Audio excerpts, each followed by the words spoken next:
আপনারা দেখছেন news now, খবরের নতুন ভাষা। চাকরি হারিয়ে চরম আর্থিক সংকটের মধ্যে দিন কাটছে উত্তর চরিলামের বনকুমারী এলাকার বাসিন্দা মায়ারানী দেবনাথের।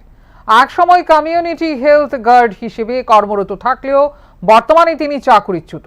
শনিবার দুপুরে তিনি রাজ্যের মুখ্যমন্ত্রীর উদ্দেশ্যে আবেদন জানিয়ে বলেন, দীর্ঘদিন ধরে কর্মহীন থাকায় সংসার চালানো অত্যন্ত কঠিন হয়ে পড়েছে।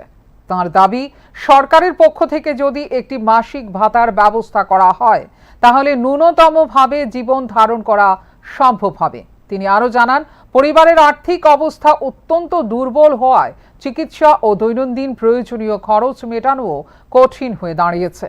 তাই মানবিক দৃষ্টিভঙ্গি থেকে বিষয়টি বিবেচনা করে রাজ্য সরকারের কাছে দ্রুত সহায়তার আবেদন জানিয়েছেন মায়ারানী দেবনাথ। মাসি আমরা 82 সনে সেপ্টেম্বরের 9 তারিখ যে কর্মীতে ঢুকছি। ঢুকার পরে আমরা এই 50টা বেতনে ঢুকছি। আমরা 7,000 লাস্ট পর্যন্ত 2025-এ আমরা অক্টোবর পর্যন্ত আমরা দিচ্ছি এই বেতনটা। দেওয়ার পরে নভেম্বরের 1 তারিখ থেকে আমরা বাদ দিয়ে দিচ্ছি। আমরা কী করে চলি? আমরা চলানোর মতো কোনো সুবিধা নাই, ভাই নাই, মা নাই, বাপ তুইও নাই, স্বামী নাই, জি নাই, পুত নেই। আমি কী করে খাই? খাওয়ার মতো কোনো সুবিধাই নেই। আমরা বাঁচার মতো কোনো সুবিধা নেই। কতজন আছেন? আমরা 737 জন আমরা সিজি কর্মী আছি সারা ত্রিপুরা রাজ্যে। সবাইরে ছাড়াই করে দিছি। সবাইরে ছাড়াই।